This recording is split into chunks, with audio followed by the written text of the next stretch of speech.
حضرت ابو ہریرہ رضی اللہ تعالیٰ عنہ سے روایت ہے کہ رسول اللہ صلی اللہ علیہ وآلہ وسلم نے ارشاد فرمایا، روزہ دوزخ سے بچنے کے لیے ایک ڈال ہے، اس لیے روزہ دار نہ فحش باتیں کرے اور نہ جہالت کی باتیں کرے۔ اگر کوئی شخص اس سے لڑے یا اسے گالی دے تو اس کا جواب صرف یہ ہونا چاہیے کہ میں روزہ دار ہوں۔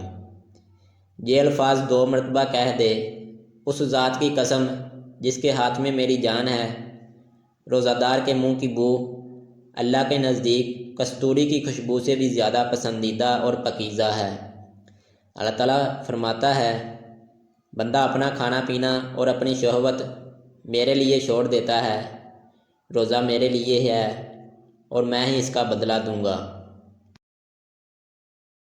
رسول اللہ صلی اللہ علیہ وآلہ وسلم نے ارشاد فرمایا، جنت کا ایک دروازہ ہے جسے ریان کہتے ہیں، قیامت کے دن اس دروازے سے صرف روزہ دار ہی جنت میں داخل ہوں گے، ان کے سوا اور کوئی اس میں سے داخل نہیں ہوگا۔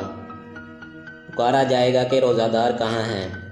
وہ کھڑے ہو جائیں گے اور کوئی اس دروازے سے اندر نہیں جا پائے گا، اور جب یہ لوگ اندر چلے جائیں گے تو یہ دروازہ بند کر دیا جائے گا۔